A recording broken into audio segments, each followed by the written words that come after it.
Bonjour à toutes et à tous, c'est Geoffrey de Nutrivolution. Je viens de faire la même vidéo, mais j'ai oublié de mettre le son, alors il est bien rien. Donc je vais reparler de ce que je viens de dire. Donc comme je suis mieux préparé, ça devrait aller. Avant tout, avant que j'oublie, parce que j'ai failli l'oublier avant dans la vidéo, bonne fête à toutes les mamans. Voilà, comme ça c'est fait. Aujourd'hui, on va parler du sucre. Alors, ce sucre, est-ce que c'est bon, est-ce que c'est pas bon? Bien sûr que vous savez que c'est pas bon. On va pas commencer à parler là-dessus. On va simplement voir pourquoi. Alors, vous avez déjà plusieurs types de sucre, je vais nommer les deux. Alors on a les sucres simples et les sucres complexes. Donc, il y a déjà la différence. Les sucres simples, comme le glucose, le fructose, tout ce qui termine par ose, on appelle ça des sucres simples, ils passent très vite dans le sang. Vous avez les sucres complexes. Exemple, le pain, le riz, les pâtes, bon, c'est de la farine de blé, tout ce qui est farine de graines, d'épeautre, d'avoine, tout ça, tout ça. C'est ça des glucides complexes. On appelle ça complexe parce qu'en fait, ce sont des chaînes de plusieurs sucres simples qui sont d'abord dégradés par le corps. Le corps va les couper afin qu'ils soient assimilables. Donc ça va passer dans le sang très très doucement. Alors la différence entre les deux, ça va être quoi? Ça va être qu'en fait le sucre simple, il va passer dans le sang très très vite. C'est une histoire d'index glycémique. On appelle ça l'index glycémique. C'est une échelle qu'on a inventée qui va de 0 à 100. 100 étant le glucose, 0 étant les aliments sans glucose. Donc du coup, on a à peu près à 0 à 15, on va dire, tout ce qui est haricots, brocolis, légumes verts par exemple. Et tout en haut, on a tout ce qui est sucre, miel, sucre de canne, caramel, le sucre. Enfin, le sucre tout en haut. Après, entre, on va voir. À 70, on a à peu près le riz blanc. À 40, on a à peu près les cracottes Vasa dégueulasses pour ceux qui font régime, ceux qui connaissent déjà. Euh, alors l'indice glycémique, en fait, c'est le temps que ça va prendre, si vous voulez, de passer une quantité de sucre dans le sang. Donc du coup, un aliment qui a la même quantité de sucre qu'un autre, qui a un IG différent, un index glycémique différent, ça veut dire qu'en fait, cet aliment-là, qui a un index glycémique élevé, va passer, tous ces sucres vont passer dans le sang en ce laps de temps, et plus vous allez prendre un aliment qui est euh, dans l'échelle qui a un index glycémique bas, plus cette quantité de sucre qui peut être exactement la même que l'autre aliment qu'on vient de citer, il va prendre plus de temps à passer dans le corps. Donc du coup, si on voit ça d'une autre manière, donc du coup vous avez un qui va passer très vite dans le sang, qui va faire un pic de glucose, vous allez être très énergique et après le corps va devoir mettre de l'insuline, vous allez avoir une baisse d'énergie, c'est ce qu'on appelle les va-et-vient de la glycémie. Et vous avez un autre qui va vous donner de l'énergie, même en petite quantité, mais sur une durée assez longue. Donc du coup, c'est ce qu'on nomme souvent les féculents ou les sucres lents. Voilà, sachant qu'un féculent n'est pas forcément un sucre lent. Si, un féculent est un sucre lent, mais un sucre lent n'est pas forcément un féculent. Je vous embête. Alors, petit point. L'index glycémique, maintenant, on l'a vu. En fait, pourquoi un index glycémique peut être différent quand vous prenez par exemple du sucre de canne ou du sucre blanc? Bah, tout simplement, ou de la farine complète et de la farine blanche. Le blanc est toujours plus. L'index glycémique du blanc est toujours plus rapide, plus haut que celui des complets. Donc, du coup, de la farine complète, du sucre complet, de canne, etc. Pourquoi? Parce qu'en fait, dans les produits industrialisés, comme la farine blanche, on a retiré tout ce qui était vitamines, minéraux, fibres et qui empêche le sucre d'aller trop vite dans le sang. Voilà pourquoi c'est pas bon. Voilà pourquoi tout ce qui est produit industrialisé, faux pain, faux sucre, faux ci, faux cela, c'est pas bon du tout parce qu'en fait ça va beaucoup trop vite dans le sang. Donc c'est pas forcément une question de poids, c'est une question de d'hormones, d'inflammation. Parce qu'en fait, si vous voulez, le sucre ça va faire lever la glycémie et la glycémie une fois qu'elle est levée, le corps il la balance toujours à 1 gramme par litre à peu près. Il la balance toujours à peu près 1 gramme par litre. Donc si vous mettez du sucre dans votre sang, la glycémie elle va monter, donc vous allez avoir un paquet de sucre dans le sang. Votre glycémie elle va monter à 1, je sais pas combien, 1,2, 1,3, etc. Et le corps, pour la restabiliser, il va mettre dedans de l'insuline, cette hormone qui va prendre le sucre et qui va la mettre d'abord dans vos muscles, dans votre foie et dans vos graisses. Et je montre exprès les hanches. Alors, faut que j'arrête de trop rigoler parce que sinon je me rappelle plus de ce que je dis. Alors, quand vous prenez du sucre blanc, ou du sucre complet, tout ça, comme on vient de dire, si vous prenez le sucre blanc, et que vous en mangez, ça va faire un pic d'insuline d'abord un pic de glucose très très haut. Le corps va devoir mettre beaucoup d'insuline et vous allez faire une hypoglycémie par la suite. C'est pour ça que les aliments très sucrés donnent des hypoglycémies. C'est pas en fait le glucose qui va passer dans le sang qui va faire l'hypoglycémie, c'est que le glucose va passer trop vite dans le sang, va faire un pic de glucose qui va donner au corps l'ordre de faire un pic d'insuline pour remettre le tout à 0, à 1 pardon, 0 on serait mort, à 1 gramme par litre. Et donc du coup, une fois que ça c'est fait, bah, votre corps il va mettre trop d'insuline. La décharge d'insuline elle va être trop forte. Donc du coup vous n'allez pas être à 1 justement, vous allez descendre en dessous de 1. C'est ça qui va vous donner l'hypoglycémie d'après. C'est le réflexe du corps par rapport au sucre. Donc du coup c'est pour ça qu'en céto, keto, paléo, chrono, on ne mange pratiquement pas de sucre en fait.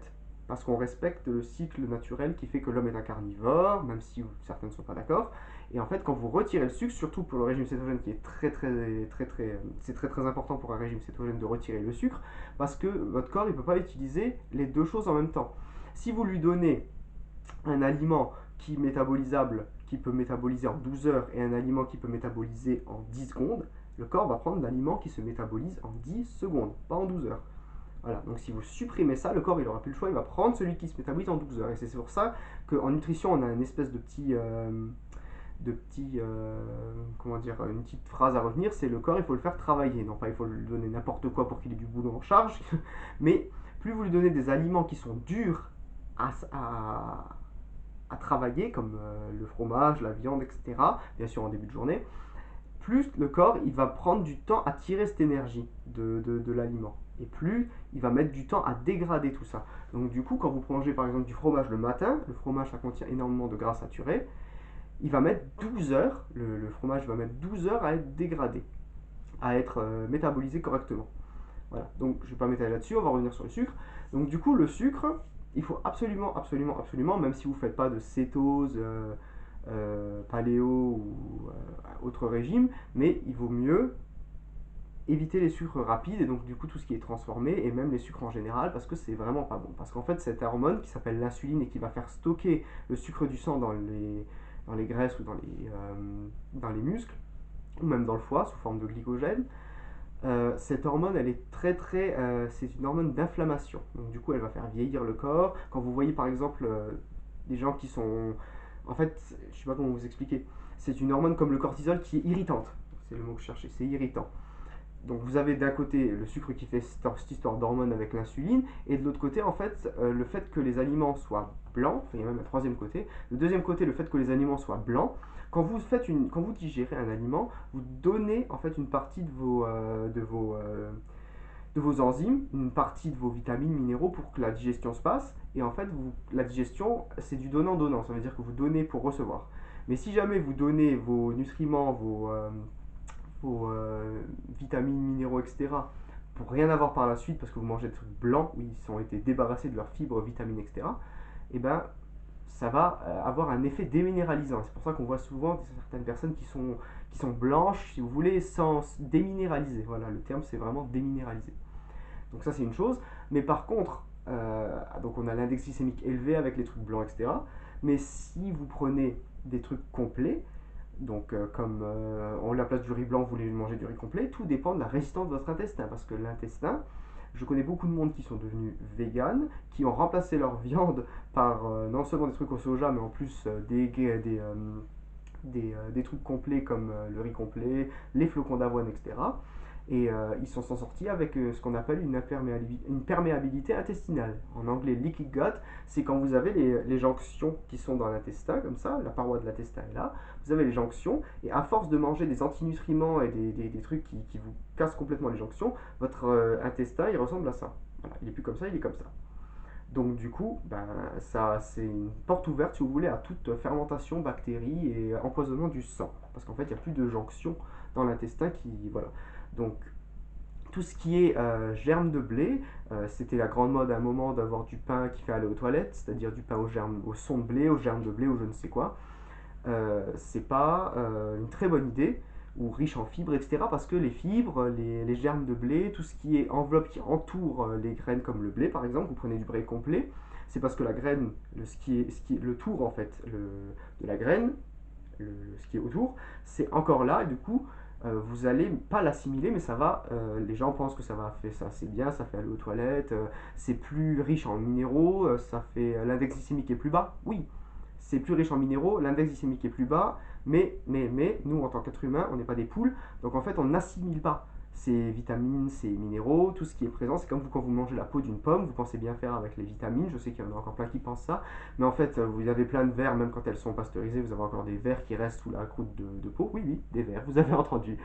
Et surtout, il y en a plein qui pensent que c'est le meilleur qui se trouve dans la peau parce que c'est plein de vitamines. C'est faux. La peau, à part vous irriter l'intestin, vous n'allez pas.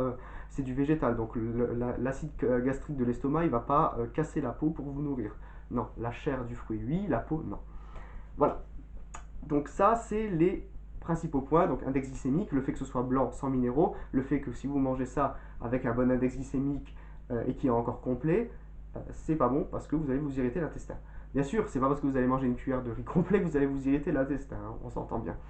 Donc c'était juste pour vous expliquer, en fait, les petits points qu'on prend en régime cétogène, régime paléo et chrononutrition, dans ces trois régimes qui sont, on va dire, des dérivés, où on mange principalement des produits animaux, et en banni, pas banni, non, enfin, banni, le mot est peut-être un peu fort, où on évite les produits végétaux tels que le riz, les pâtes, le pain, etc. Sauf en chrono, on en laisse un peu, mais c'est de l'ordre d'une cuillère, 2 cuillères, pas plus dans la journée.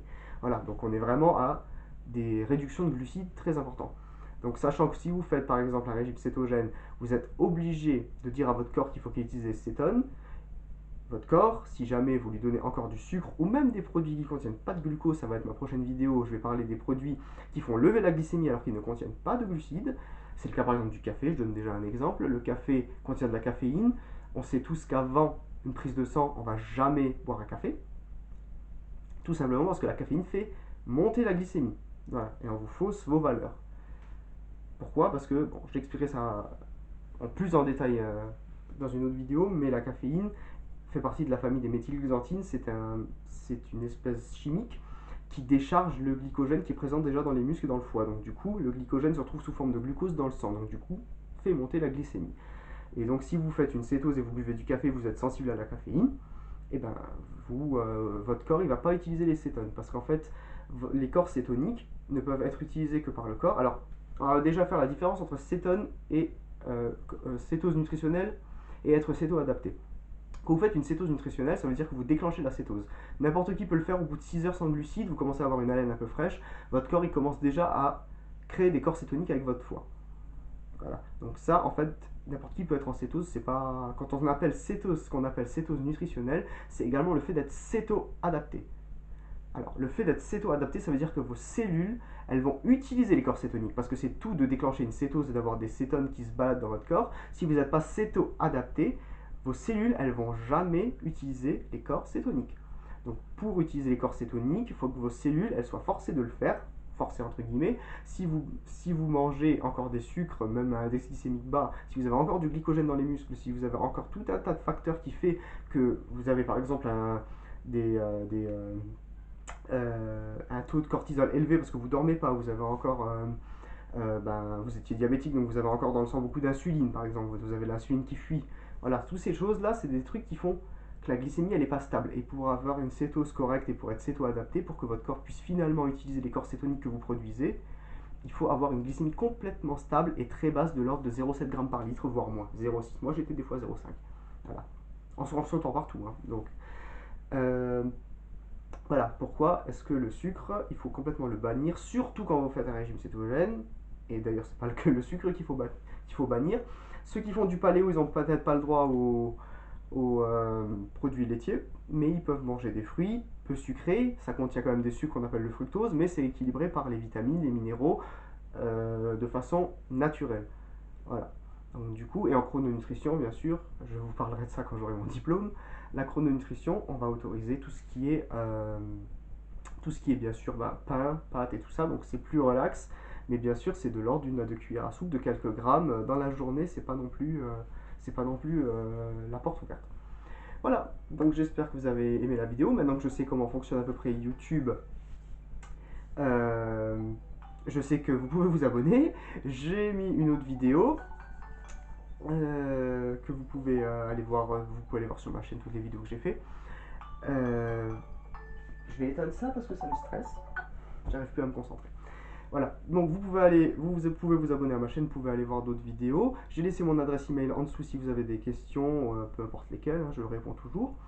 J'ai mis deux liens de livres, le mien que j'ai écrit et un livre sur la cétose qui est très bien fait aussi, qui s'appelle l'alimentation cétogène. Voilà.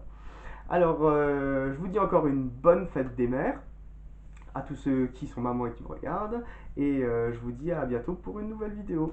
Ciao ciao.